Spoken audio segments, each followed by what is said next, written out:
গোষ্ঠী আজকে বাংলাদেশকে কন্ট্রোল করার জন্য, গোলামি করার জন্য তারা চেষ্টা করতেছে।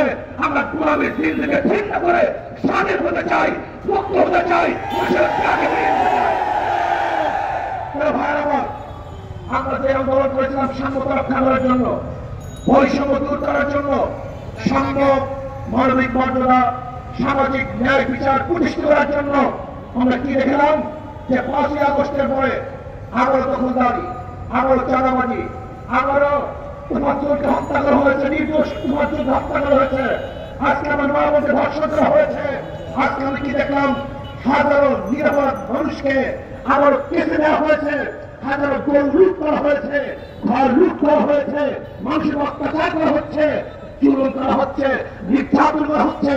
এর জন্য মানুষ আন্দোলন করে নাই, সংগ্রাম করে নাই, রক্ত দেয় নাই। আমরা চাই না জুলুমার দেখতে বাংলাদেশের মধ্যে, বৈষম্য দেখতে চাই না। আজকে গরিব ছাত্ররা অর্থের অভাবে পড়াশোনা করতে পারবে না, তারা উচ্চ শিক্ষায় শিক্ষিত হতে পারবে না, এটা আমরা দেখতে চাই না।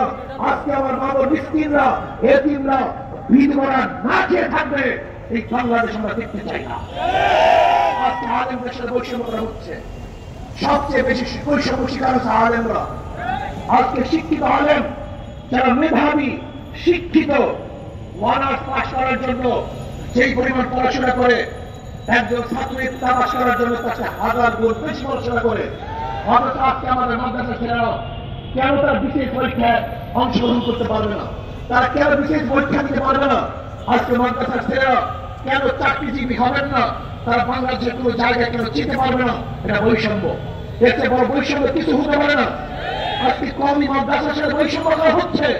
কওমি মাদ্রাসার ছেলেদেরকে আজকে অনেক জায়গায় ইন্টারভিউ দেওয়ার জন্য অযোগ্য ঘোষণা করা হচ্ছে। আজকে যেই মাসআলাগুলি কওমি ছাত্র সবচেয়ে বেশি জানে, সেই নিখাল কাজী হিসাবেও আজকে কওমি মাদ্রাসার ছেলেরা চাকরি পাচ্ছে না। এটা কেমন বৈষম্য? আমি